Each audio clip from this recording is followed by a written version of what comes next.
لا إله إلا الله لا إله إلا الله لا إله إلا الله محمد رسول الله أبدأ باسم الواحد حمدا له بالعابد صلى على محمد والآل وسلام الله أدعوك يا مولا لنا بأهل بدر بدرنا محمد نبينا صل عليه يا الله.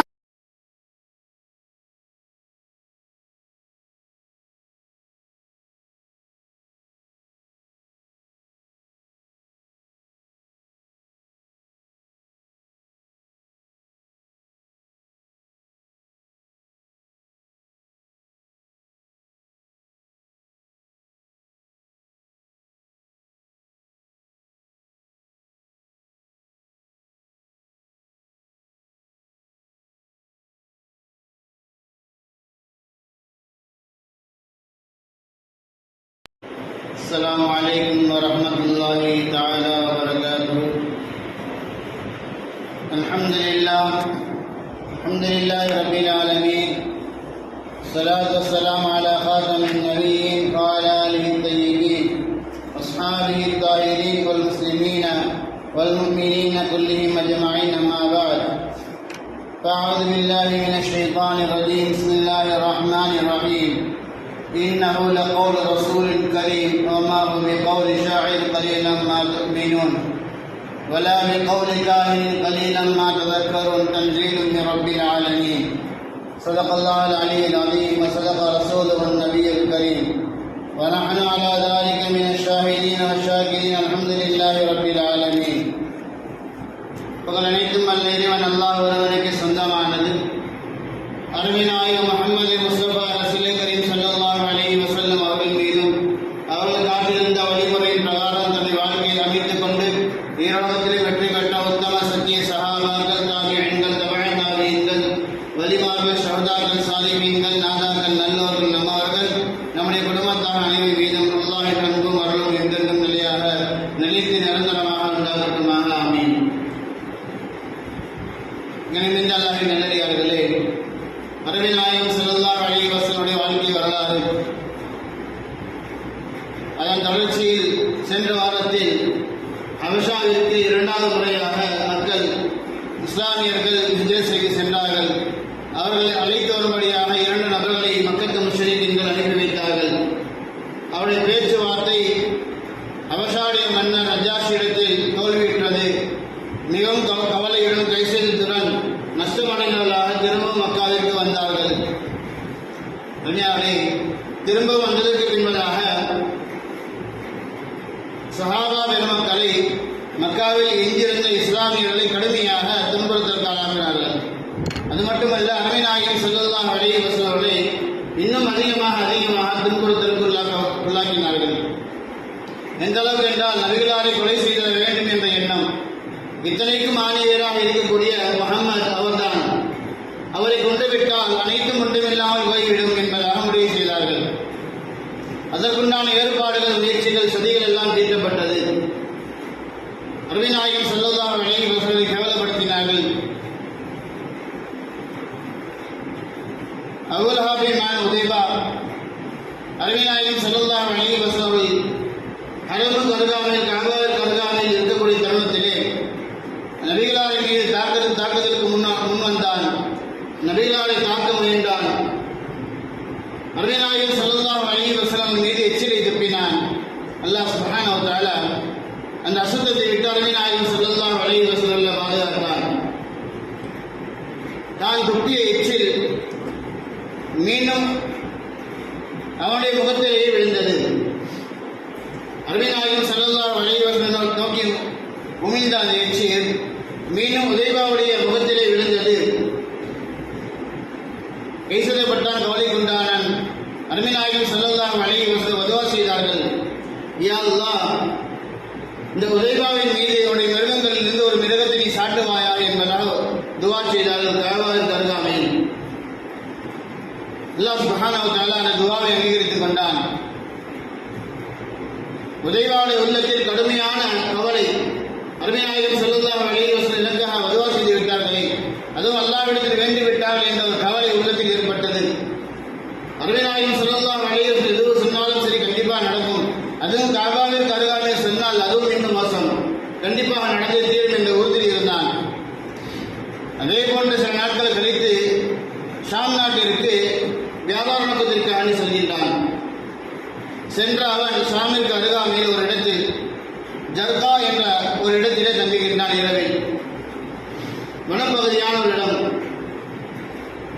அவனை கூட்டத்தார் அனைவரும் சுற்றி இருக்கின்றார்கள். எல்லோரும் தங்கியிருக்கக்கூடிய அந்த இடத்தை சுற்றி சுற்றி ஒரு காட்டுடைய சிங்கம் வலம் வருகின்றது. வலம் வருகின்ற சிங்கத்தை அனைவரும் பார்க்கின்றார்கள். உதைவா சொல்கின்றான், அருமைநாயகம் ஸல்லல்லாஹு அலைஹி வஸல்லம் செய்த அந்த பதுவா எனக்கு ஒப்புக்கொள்ளப்பட்டு விட்டது. முஹம்மது மக்காவில் இருந்து கொண்டே ஷாமில் இருக்கக்கூடிய என்னை கொலை செய்து விட்டார் என்பதாக. இன்னும் எந்த ஒரு அசம்பாவிதம் நடக்கவில்லை. ஆனால் அவன் உறுதியாக சொல்கின்றான், முஹம்மது மக்காவில் இருந்து கொண்டே ஷாமில் இருக்கக்கூடிய என்னை கொலை செய்து விட்டார் என்பதாக சொல்கின்றான். ஏனென்றால் அருமைநாயகம் ஸல்லல்லாஹு அலைஹி வஸல்லம் வார்த்தையை உண்மைத்தன்மை விளங்கி இருக்கின்றார்கள். அவர்கள் அனைத்து சஹாபாக்களும் பாதுகாக்கின்றார்கள் உபைதாவை. நாங்கள் உன்னை பாதுகாக்கின்றோம் என்பதாக சொல்கின்றார்கள். அனைவரும் பாதுகாக்கின்றார்கள். சூழ்ந்து அமர்கின்றார்கள். இரவில் உபைதாவை நடுவில் அமர்த்திக் கொண்டு அவனை சூழ்ந்து எல்லா மக்களும் உடன்படுத்த சஹாக்கள் எல்லாம் கூடி அமர்கின்றார்கள். இரவில் நடுநிசி சிங்கம் வேகமாக வருகின்றது. அனைவரையும் தாண்டி உதைவாயை மட்டும் அவனுடைய கழுத்தை பிடித்தவாறு எடுத்து செல்கின்றது. அருமையாளே, அல்லாஹ் சுப்ஹானஹு வ தஆலா நபிகளாருடைய துஆவை உறுதிப்படுத்தினார். இப்படியாக சஹாபாக்களை அருமைநாயகம் ஸல்லல்லாஹு அலைஹி வஸல்லம் அவர்களை யாரெல்லாம் கேள்விப்படுகின்றார்களோ, கேவலப்படுத்துகின்றார்களோ, இழிவுபடுத்துகின்றார்களோ, இஸ்லாமிய மார்க்கத்தை யாரெல்லாம் துச்சமாக கருதுகின்றார்களோ, அல்லாஹ் சுப்ஹானஹு வ தஆலா இம்மையில் அவர்களுக்கு தண்டனை தருகின்றார். இது போன்ற பல திங்கள்களை அருமைநாயகம் ஸல்லல்லாஹு அலைஹி வஸல்லம் மக்கத்து முஸ்லிம்கள் அனுபவிக்கின்றார்கள். நீண்ட நெடிய வரலாறு. பல துன்பங்கள், பல இன்னல்கள், சிரமங்கள் அதிகமாக கொண்டே போகின்றது. அல்லாஹ் சுப்ஹானஹு வ தஆலா இஸ்லாமிற்கு முதல் வலுவூட்டலை அல்லாஹ் தருகின்றான். வீரமிக்க கம்பீரமான ஒரு நபரை அல்லாஹ் சுப்ஹானஹு வ தஆலா இஸ்லாத்திற்குள்ளாக கொண்டு வருகின்றான். ஹம்ஸா ரலியல்லாஹு தஆலா அவர்கள் அருமைநாயகம் ஸல்லல்லாஹு அலைஹி வஸல்லம் தந்தையுடன் கலந்தவர். ஹம்ஸா ரலியல்லாஹு தஆலா அவர்கள் ஆரம்ப காலத்தில் இஸ்லாத்தை ஏற்ற வரலாறை பார்த்தால் ரோஷத்தினால் கோபம் கொண்டவர்களாக, நபியின் மீது வைத்திருந்த பாசத்தின் காரணமாக இஸ்லாத்தை ஏற்றுக்கொண்டார்கள். பிற்காலத்தில் இஸ்லாமை முழுமையாக விளங்கி இஸ்லாத்திற்கு உறுதுணையாக ஆதரவாக முழுமையாக நின்றவர்கள். அருமைநாயகம் ஸல்லல்லாஹு அலைஹி வஸல்லம் ஹரமுக்கு அருகாமையில் அமர்ந்திருக்கின்றார்கள். அபூஜஹல் அருமைநாயகம் ஸல்லல்லாஹு அலைஹி வஸல்லம் அவர்களை அடித்து விடுகின்றான். அருமையாவே ஏசி பேசுகின்றான், கடுமையான வார்த்தைகளை கொண்டு திட்டுகின்றான். ஒரு சமயம் பெரிய கல்லை தூக்கி அருமைநாயகம் ஸல்லல்லாஹு அலைஹி வஸல்லம் தலையில் போட்டு விடுகின்றான். நபிகளுடைய தலையில் காயம் ஏற்பட்டு விட்டது, ரத்தம் வடியோடுகின்றது. இந்த சம்பவத்தை சஃபா மலைக்கு அருகாமையில் இருந்த ஒரு வீட்டிலிருந்து ஒரு அடிமை பெண்மணி பார்த்துக் கொண்டிருந்தாள். பார்த்தவள் துடிதெடுத்து போனாள். ஹம்ஸா ரலியல்லாஹு தஆலா அவர்கள் வேட்டையை முடித்துவிட்டு வில்லம்போடு திரும்பி வருகின்றார்கள். ஹம்சாவை பார்த்துவிட்டு அந்த பெண்மணி ஓடி போய் சொல்கின்றார், இப்படியாக உங்களுடைய சகோதரி மகன் உமரை முஹம்மது ஸல்லல்லாஹு அலைஹி வஸல்லம் அபூஜஹல் தாக்கிவிட்டான் என்பதாக. தாக்கியவர் நேராக ஹரமுக்குள்ளா சென்று விட்டு காபாவுக்குள்ளா சென்று விட்டான், அங்கு போய் அமர்ந்து விட்டான் என்பதாக சொல்கின்றார்கள். ஹம்சாவிற்கு வந்தது கோபம். அருமைநாயகம் ஸல்லல்லாஹு அலைஹி வஸல்லம் மீது மிகவும் பாசமுடையவர், சகோதரிய மகன், அன்பான நபர். குறைஷிகள் எல்லாம் அருமைநாயகம் ஸல்லல்லாஹு அலைஹி வஸல்லம் மீது ஆவல் கொண்டவர்கள், பாசம் மிக்கவர்கள். தன்னுடைய சகோதரிய மகனை தாக்கிவிட்டான் என்ற செய்தி கேட்டவுடன் நேராக சொல்கின்றார்கள். அபூஜஹலை தாக்குகின்றார்கள். அவனுடைய தலையை விட்டு ஓடுகின்றது. இதற்கு பின்புதான் அபூஜஹல் சொல்கின்றார்கள், அபூஜஹலே, நீ அறிந்து கொள், முஹம்மது கொண்டு வந்த மார்க்கத்தை நான் ஏற்றுக்கொண்டேன். அல்லாஹ்வை நான் வணங்குவதற்கு தயாராகிவிட்டேன். அருமை நாயகம் ஸல்லல்லாஹு அலைஹி வஸல்லம் அவர்களை தூதராக, அல்லாஹ்வுடைய நபியாக நான் ஏற்றுக்கொண்டேன் என்பதாக அந்த சபைக்கு மத்தியில் சொல்கின்றார்கள். கோபத்தின் காரணமாக இஸ்லாத்தை தழுவுகின்றார்கள். அதற்கு பின்பதாக இஸ்லாமை முழுமையாக விளங்கி இஸ்லாத்திற்குள்ளாக நுழைகின்றார்கள். இது 6ஆம் ஆண்டு துல்ஹஜ் மாதத்திலே. அருமையாவளே, அல்லாஹ் சுப்ஹானஹு வ தஆலா வீரனுக்கு ஹம்சாவை கொண்டு முஸ்லிம்களுக்கு ஒரு வலுவை தந்தான். முஸ்லிம்கள் சொல்கின்றார்கள், ஹம்சாவுடைய இஸ்லாத்திற்கு பிறகு எங்களுடைய கண்ணியம் மக்காவிலே உயர்ந்தது, எங்களுடைய மதிப்பு மக்காவிலே உயர்ந்தது என்று சொல்கின்றார்கள். அடுத்தபடியாக 2வது ஒரு உறுதியை, ஒரு வலுவை அல்லாஹ் சுப்ஹானஹு வ தஆலா இஸ்லாமியர்களுக்கு அல்லாஹ் தருகின்றான். அதுதான் கலீஃபா உமர் ரலியல்லாஹு தஆலா அவர்கள். ஹம்சா ரலியல்லாஹு தஆலா அவர்கள் இஸ்லாத்தை ஏற்று 3 நாட்கள் கழித்து உமர் ஃபாரூக் ரலியல்லாஹு தஆலா அவர்கள் இஸ்லாத்தை தழுவுகின்றார்கள். எனக்கெல்லாம் தெரியும் பிரபலமான செய்தி உங்களுடைய இஸ்லாத்துடைய வரலாறு. அபூஜஹலை போன்று, அபூலஹபை போன்று இஸ்லாமியர்களுக்கு அதிகமான துன்பங்கள் கொடுத்த நபர்கள் ஒருவர் உமர். முஸ்லீம்களை எப்படியெல்லாம் துன்புறுத்த முடியுமோ அப்படியெல்லாம் துன்புறுத்தியவர் உமர். கடுமையான சுபாவம் உடையவர், கோபக்காரராக இருந்தார். தன்னால் எந்த அளவுக்கு முடியுமோ அந்த அளவுக்கு இஸ்லாமியர்களை துன்புறுத்திய காலங்கள் ஒரு காலம். என்னதான் முஸ்லீம்களை துன்புறுத்தினாலும் கூட உங்களுடைய உள்ளத்தில் நாம் எவ்வளவு முஸ்லீம்களை துன்புறுத்தினாலும் சரி, அவருடைய ஈமானில், அவருடைய கொள்கையில் அவர்கள் சிறிது மணிபிசகாமல் உறுதியாக இருக்கின்றார்களே, ஒருவேளை இது உண்மை மார்க்கமாக இருக்குமோ என்ற எண்ணம் உள்ளத்தில் இருக்கும். எண்ணம் ஏற்பட்டாலும் கூட தன்னுடைய மதம், தன்னுடைய மார்க்கம், தன்னுடைய கடவுள்களை திட்டுகின்றார்கள் என்ற அந்த கோபத்தில் இஸ்லாமியர்கள் துன்புறுத்திக் கொண்டே இருப்பார். இஸ்லாமை பற்றி உண்டான ஒரு எண்ணம் உள்ளத்தில் தோன்றினாலும் கூட அவருடைய மார்க்கம், அவருடைய கடவுளுடைய அந்த நம்பிக்கை கொள்கைகளில் அவர் உறுதியாக இருந்ததன் காரணமாக முஸ்லீம்களை துன்புறுத்திக் கொண்டே இருந்தார். ஒரு நாள் இப்படி சமயம் ஏற்பட்டது. உமர் ரலியல்லாஹு தஆலா அவர்கள் அந்த வீட்டிற்கு வெளியே தூங்கக்கூடிய சூழ்நிலை, வெளியில் உணரக்கூடிய ஒரு ஏற்பாடு நடந்தது, சூழ்நிலை அமைகிறது. வெளியே உணவுவதற்கு பதிலாக கஅபாவிற்குள்ளாக நுழைகின்றார்கள். கலீஃபா உமர் ரலியல்லாஹு தஆலா அவர்கள் இஸ்லாத்திற்கு முன்பதாக கஅபாவிற்குள்ளாக நுழைகின்றார்கள். நுழைந்தவர்கள் அங்கு பார்க்கின்றார்கள், அருமை நாயகம் ஸல்லல்லாஹு அலைஹி வஸல்லம் தொழுது கொண்டிருக்கின்றார்கள்.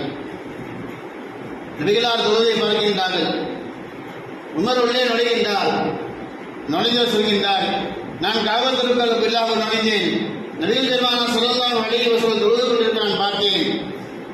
நபிகளாரை பார்த்தவுடன் என்ற உள்ளத்தில் அல்லாஹ்வின் சத்தியமிட்டு சொல்கின்றேன், இந்த எண்ணம் ஏற்பட்டது, இவர் ஒரு கவிஞராக இருப்பார் என்ற எண்ணம் ஏற்பட்டது. உள்ளத்தில் நான் எண்ணினேன். நபிகள் பெருமானார் ஸல்லல்லாஹு அலைஹி வஸல்லம் தொழுகையில் ஓதுகின்றார்கள், இன்னஹு லகௌலு ரசூலின் கரீம் வமா ஹுவ பிகௌலி ஷாயிரின் கலீலன் மா ததக்கரூன். இது கவிஞருடைய சொல் அல்ல. நான் என்னுடைய உள்ளத்தில் நினைத்தேன், நபிகளார் பெருமானார் ஸல்லல்லாஹு அலைஹி வஸல்லம் தொழுகையில் ஓதுகின்றார்கள், இது கவிஞருடைய சொல் அல்ல, மாறாக கண்ணியமிக்க நபிக்கு அல்லாஹ் சுப்ஹானஹு வ தஆலா அருளிய ஒரு தூது என்பதால். இன்னஹு லகௌலு ரசூலின் கரீம் வமா ஹுவ பிகௌலி ஷாயிர், இது கவிஞருடைய சொல் அல்ல என்பதாக சொல்கின்றார்கள். கலீலன் மா ததக்கரூன், இருப்பினும் நீங்கள் கொஞ்சம் பேர் தான், கொஞ்சமானவர்கள், குறைவானவர்கள் தான் படிப்பினர் பிரிவு என்றால் அல்லாஹ் சுப்ஹானஹு வ தஆலா குர்ஆனுடைய ஆயத்தை ஓதி காட்டுகின்றார். அதற்கு பின்பதாக நான் நினைக்கின்றேன், உள்ளத்தில் நினைக்கின்றேன், இவர் ஜோசியக்காரராக இருப்பார் என்ற எண்ணம் என்னுடைய உள்ளத்தில் ஏற்படுகின்றது. கவிஞர் என்பதாக நினைக்கிறேன், அதற்குண்டான பதில் கிடைத்து விட்டது. ஜோசியக்காரராக இருப்பார் என்ற எண்ணம் ஏற்பட்டது உள்ளத்தில். அப்பொழுது அருமை நாயகம் ஸல்லல்லாஹு அலைஹி வஸல்லம் இந்த ஆயத்தை ஓதுகின்றார்கள், வலா பிகௌலி ஷகாயின் கலீலன் மா ததக்கரூன் தன்ஸீலும் மின் ரப்பில் ஆலமீன். அகிலத்தாருடைய நம்முடைய புறத்திலிருந்து இறக்கப்பட்டதாக இருக்கும். இது ஒன்றும் கவிஞர் அல்ல, இது ஒன்றும் சூனியம் அல்ல, ஜோசியம் அல்ல என்பதாக அருமை நாயகம் ஸல்லல்லாஹு அலைஹி வஸல்லம் சொல்கின்றார்கள். குர்ஆனை ஆயத்தை ஓதுகின்றார்கள். இந்த இரண்டையும் கேட்கின்றார். நாம் உள்ளத்தில் நினைக்கின்றோம், அருமை நாயகம் ஸல்லல்லாஹு அலைஹி வஸல்லம் ஓதுகின்றார்கள் என்ற எண்ணம் ஏற்படுகின்றது. அப்பொழுது இஸ்லாத்தை பற்றி உண்டான ஒரு துளி அவருடைய உள்ளத்தில் இறங்குகின்றது. இது உண்மை மார்க்கமாக இருக்குமோ என்ற எண்ணம். அப்பொழுதும் அவருடைய மார்க்கம் அவரை விட்டு கொடுக்கவில்லை. எப்படியே சில நாட்கள் செல்கின்றது. அருமைநாயகம் ஸல்லல்லாஹு அலைஹி வஸல்லம் கொலை செய்யும்படியான ஒரு மஷ்வரா நடக்கின்றது. முஹம்மது யார் கொலை செய்வது என்பதாக மக்கத்து முஸ்லிம்களுக்கு மத்தியிலே ஒரு ஆலோசனை நடக்கின்றது. முஹம்மதை கொலை செய்வதற்கு யார் தகுதியான நபர் என்பதாக. ஏனென்றால் அந்த புறத்தில் ஹம்சா இருக்கின்றார். ஹம்சாவையும் எதிர்க்க வேண்டும். அருமைநாயகம் ஸல்லல்லாஹு அலைஹி வஸல்லம் கொலை செய்ய வேண்டும். ஹம்சா வீரமிக்க நபர். அப்பொழுது உமர் முன் வருகின்றார். நான் என்னுடைய மார்க்கத்திற்காக வேண்டி, என்னுடைய கடவுளுக்காக வேண்டி, என்னுடைய கொள்கைக்காக வேண்டி முஹம்மதை நான் கொலை செய்கின்றேன் என்பதாக முன் வருகின்றார். அருமைநாயகம் ஸல்லல்லாஹு அலைஹி வஸல்லம் கொலை செய்வதற்காக வேண்டி சென்ற நபர் தான் உமர். அல்லாஹ் சுப்ஹானஹு வ தஆலா சென்ற இடத்திலே ஹிதாயத்தை நசீபாக்கினான். இஸ்லாத்திற்கு வலுவானதாக மாறினார்கள். செல்கின்றார்கள், வாளை உருவிக் கொண்டு முஹம்மதை கொலை செய்வதற்காக வேகமாக செல்கின்றார்கள். செல்லும் வழியிலே நுஐம் இப்னு அப்துல்லா ரலியல்லாஹு தஆலா சந்திக்கின்றார்கள். சந்தித்தவர்கள் பேசுகின்றார்கள், உமரே எங்கு செல்கின்றீர்களாக கேட்கின்றார்கள். என்னுடைய மார்க்கத்தை திட்டுகின்றார், என்னுடைய கடவுள்களை குற்றப்படுத்துகின்றார், என்னுடைய மூதாதையர்களை கேவலப்படுத்துகின்றார், முட்டாள்கள் வழிகேட்டவர்கள் என்பதாக சொல்கின்றார். முஹம்மதை கொலை செய்வதற்காக நான் செல்கின்றேன் என்பதாக உமர் சொல்கின்றார். அப்பொழுது அவர் கேட்கின்றார், முஹம்மது கொண்டு வந்த மார்க்கம் உண்மையாக இருந்தாலுமா என்றார் கேட்கின்றார். இதை கேட்டவுடன் உமர் ரலியல்லாஹு தஆலா கேட்கின்றார்கள், நுஐமே நீங்களும் மதம் மாறிவிட்டதை போன்று தெரிகின்றது என்பதாக கோபத்துடன் கேட்கின்றார். ஆச்சரியத்தோடு கோபத்தோடு கேட்கின்றார். உமரை பார்த்து அவர், உமரே இது என்ன ஆச்சரியம்? இதை விட ஒரு ஆச்சரியமான விஷயத்தை நான் உனக்கு சொல்லட்டுமா? உன்னுடைய சகோதரியும் அவருடைய கணவரும் முஹம்மதுடைய மார்க்கத்தை ஏற்றுக்கொண்டார்கள். நான் என்ன இஸ்லாத்தை ஏற்றுக்கொண்டது? உன்னுடைய குடும்பத்தில் இருக்கக்கூடிய உன்னுடைய சகோதரியும் உன்னுடைய சகோதரின் கணவரும் இஸ்லாத்தை ஏற்றுக்கொண்டார்கள் என்பதாக சொல்கின்றார். மிகவும் கோபம் ஏற்பட்டுவிட்டது. என்னது, என்னுடைய குடும்பத்தில் இஸ்லாத்தை ஏற்றுக்கொண்டவர்கள் இருக்கின்றார்களா என்பதாக இருவரையும் தாக்குவதற்காக வேண்டி உமர் கோபத்தோடு சகோதரி வீட்டுக்கு செல்கின்றார். அறியாமலே சென்ற நபர் கதவை தட்டுகின்றார். கபாப் ரலியல்லாஹு தஆலா அவர்கள் உமருடைய சகோதரிக்கும் அவருடைய கணவருக்கும் குர்ஆனை கற்றுத்தந்து கொண்டிருக்கின்றார்கள். சூரத்து தாஹா. இந்த சப்தத்தை கதவுக்கு வெளியாக என்று கேட்டுவிட்டார். கதவை வேகமாக கோபத்துடன் தட்டுகின்றார். கபாப் ரலியல்லாஹு தஆலா அவர்கள் உமருடைய சப்தத்தை கேட்டவுடன் பயத்தின் காரணமாக, ஏனென்றால் ஏற்கனவே முஸ்லிம்களை இவர் அதிகமாக துன்புறுத்தியவர், இப்பொழுது நம்மை எதிர்ப்பு செய்திடுவார்கள் என்ற அச்சத்தில் கபாப் ரலியல்லாஹு தஆலா ஓடி ஒளிந்து விட்டார்கள். உமருடைய சகோதரி வந்து கதவை திறக்கின்றார். நேராக உமர் உள்ளே நுழைந்தவுடன், நான் செவியுற்ற மெல்லிய அழகான இசை நீங்கள் பேசிக் கொண்டிருந்தீர்களே, அந்த குரல் என்ன, அந்த வசனங்கள் என்ன என்பதாக எனக்கு கூறுங்கள் என்பதாக உமர் கோபத்தோடு சகோதரி கேட்கின்றார். சகோதரி ஒன்றும் இல்லை என்பதாக மறுக்கின்றார். திசை மச்சானின் பக்கம், சகோதரி கணவனின் பக்கம் திரும்புகின்றது. என்ன செய்து கொண்டிருக்கிறீர்கள் என்றால் உண்மையை சொல்லுங்கள் என்பார். சொல்லக்கூடிய தருணத்திலே அவர் கேட்கின்றார், நீ உங்களுடைய மார்க்கத்தை காட்டினோம், உமரே உம்முடைய மார்க்கத்தை காட்டினோம், நாங்கள் ஏற்றுக்கொண்ட அந்த மார்க்கம் உண்மையானதாக இருந்தாலுமா என்பதாக கேட்டதுதான் தாமதம். உமர் ரலியல்லாஹு தஆலா அவர்கள் அவருடைய மச்சானை கீழே தள்ளி அடித்து விடுகின்றார்கள். சகோதரிக்கு கோபம் ஏற்பட்டு விட்டது. தன்னுடைய கணவரை அடிப்பதை பார்த்து தாங்க முடியாமல் உமரை தடுக்க வருகின்றார்கள். அறியாமலே உமரை தடுக்கின்றார்கள். தடுக்கக்கூடிய தருணத்தில் தன்னுடைய சகோதரி கன்னத்தில் உமர் வேகமாக அறைகின்றார். கண்டத்தில் காயம் ஏற்பட்டு விட்டது. சகோதரி சொல்கின்றார், ஆம், நாங்கள் முஸ்லீமாக ஆகிவிட்டோம், முஹம்மதுடைய மார்க்கத்தை நாங்கள் ஏற்றுக்கொண்டோம், அல்லாஹ்வை நாங்கள் என்னுடைய இறைவனாக ஏற்றுக்கொண்டோம், முஹம்மதை நபியாக நாங்கள் ஏற்றுக்கொண்டோம், அவர் கொண்டு வந்த மார்க்கத்தை என்னுடைய மார்க்கமாக நாங்கள் ஏற்றுக்கொண்டோம் என்பதாக சப்தம் விட்டு கர்ஜனையான குரலை கொண்டு ஆவேசமாக சொல்கின்றார். உமருக்கு கோபம் தருகின்றது. வெட்கப்படுகின்றார். கவலை கைசதப்படுகின்றார். கைசதப்பட்ட நபர், எங்கே நீங்கள் ஓதிக்கொண்டிருந்த அந்த குர்ஆனை, அந்த ஏட்டை எங்களுக்கு காமியுங்கள். அப்பொழுது சகோதரி சொல்கின்றார், நீங்கள் அசுத்தமானவர், அசுத்தமானவராக இருக்கின்றீர்கள், குளித்துவிட்டு வாழுங்கள் என்பதாக சொல்கின்றார்கள். குளித்துவிட்டு வருகின்றார்கள். அருமைநாயகம் ஸல்லல்லாஹு அலைஹி வஸல்லம் அந்த துவா சில நாட்களுக்கு முன்புதான் நபிகள் பெருமானார் ஸல்லல்லாஹு அலைஹி வஸல்லம் துவா செய்கின்றார்கள். யா அல்லாஹ், அபூஜஹலுக்கோ அல்லது உமருக்கோ நீ ஹிதாயத்தை நசீபாக்குவாயா என்ற துவா செய்கின்றார்கள். அந்த துவாவுடைய அடிப்படையில் உமர் குர்ஆனை கேட்கின்றார். குர்ஆனை கேட்கின்றார். குர்ஆன் உள்ளத்தில் இறங்குகின்றது. பிஸ்மில்லாஹிர் ரஹ்மானிர் ரஹீம் என்ற வார்த்தை தான் முதலில் துவக்கம். அந்த வார்த்தைக்கு அவர் மயங்கி போனார், மயங்கி போனவராக இருந்தார். என்ன அருமையான வார்த்தையாக இருக்கின்றன சொன்னார். கேட்டுவிட்டு முகமது இடத்தில் அழைத்து செல்லுங்கள், நான் இஸ்லாத்தை ஏற்றுக்கொள்கின்றேன் என்று சொல்லக்கூடிய தருணத்திலே கப்பாப் அப்பொழுது வெளியே வருகின்றார். முகமதே, சுப செய்தி பெற்றுக் கொள்ளுங்கள். நபிநாயகம் ஸல்லல்லாஹு அலைஹி வஸல்லம் சென்ற வியாழனுடைய இரவுதான் உங்களுக்காக வேண்டி துஆ செய்தார்கள். அல்லாஹ் சுப்ஹானஹு வ தஆலாவுக்கு பிரியமான ஒரு நபர். யா அல்லாஹ், உமர், அபூ ஜஹல் இருவரில் யார் உனக்கு பிரியமானவர்களோ, இருவரில் யாருக்கு உனக்கு விருப்பமானவர்களோ அவர்களின் ஹிதாயத்தை நசீபாக யா அல்லாஹ் என்று துஆ செய்தார்கள். அல்லாஹ்வுக்கு விருப்பமானவராக நீங்கள் இருக்கின்றீர்களாக உமர் ரலியல்லாஹு தஆலாவை பார்த்து கபாப் ரலியல்லாஹு தஆலாவை சுவைத்து சொல்கின்றார்கள். உமர் ரலியல்லாஹு தஆலாவை அருமைநாயகம் ஸல்லல்லாஹு அலைஹி சந்திக்கின்றார்கள். சந்தித்து அவர்கள் இஸ்லாத்தை ஏற்றுக்கொள்கின்றார்கள். இஸ்லாத்துடைய பலம் இன்னும் கூடுகின்றது. அருமையாளர்களே, இன்ஷா அல்லாஹ் வரக்கூடிய வாரங்களில் தொடர்ச்சியாக பார்க்கலாம். அருமைநாயகம் ஸல்லல்லாஹு அலைஹி வாழ்க்கை வரலாறு ஒவ்வொரு வாரமும் ஏன் கூறப்படுகின்றால் நாம் விலகிக் கொள்ள வேண்டும். நம்முடைய ஈமானை நம்ம வரையிலும் எப்படி கொண்டு வந்து சேர்த்தார்கள், இந்த உம்மத்திற்கு அருமைநாயகம் ஸல்லல்லாஹு அலைஹி வஸல்லம் எப்படிப்பட்ட சேவைகள் செய்தார்கள், இந்த உம்மத்து வரையிலும் ஈமானை கொண்டு வருவதற்கு, இஸ்லாமை கொண்டு வருவதற்கு என்னென்ன முயற்சிகள் செய்தார்கள், எவ்வளவு சிரமங்கள் ஏற்பட்டாலும் சரி, என்ன கஷ்டங்கள் ஏற்பட்டாலும் சரி, ஈமானை விடமாட்டோம், இஸ்லாமை விடமாட்டோம். அஹத் என்ற வார்த்தை, உடலிலிருந்து தோள்கள் உரிந்தன, சதைகள் கிழிந்தன, சீர்சலங்கள் வெளியே வந்தது, நெருப்பில் வாட்டப்பட்டார்கள், கொலை செய்யப்பட்டார்கள். இருப்பினும் கூட நாம் இஸ்லாமை விடமாட்டோம் என்ற உறுதியோடு இஸ்லாமியில் இருந்தார்கள். அருமையாளே, இன்றைய காலகட்டத்தில் எந்த சிரமமும் இல்லை, யாரும் நம்மை துன்புறுத்தவில்லை, எந்த கஷ்டமும் இல்லை. இருப்பினும் கூட இஸ்லாமின் பிரகாரம் வாழக்கூடிய வாய்ப்புகள் கிடைத்திருந்தும் கூட நாம் வாழ வருகின்றோம். நாம் உணர வேண்டும் என்பதற்காக வேண்டி இஸ்லாமிய அருமைநாயகம் ஸல்லல்லாஹு அலைஹி வஸல்லம் சஹாபாக்களும் ஈமானை, இஸ்லாமை எப்படி கொண்டு வந்தார்கள், எப்படி நிலைநாட்டினார்கள் என்பதை நாம் அறிந்து கொண்டால்தான் நாம் அதன் பிரகாரம் நடக்க முடியும் என்ற உறுதிக்காக வேண்டிதான் பாரதமும் சொல்லப்படுகின்றது. ஆனால் நாம் அதை சரிவாக நினைக்கின்றோம். அல்லாஹ் நம்மை பாதுகாக்க வேண்டும். இஸ்லாமை அறிவதற்குண்டான ஏற்பாடுகள் செய்து கொடுத்தாலும் சரி, நாம் அறிந்து கொள்வதற்கான கொண்டு வருவது கிடையாது.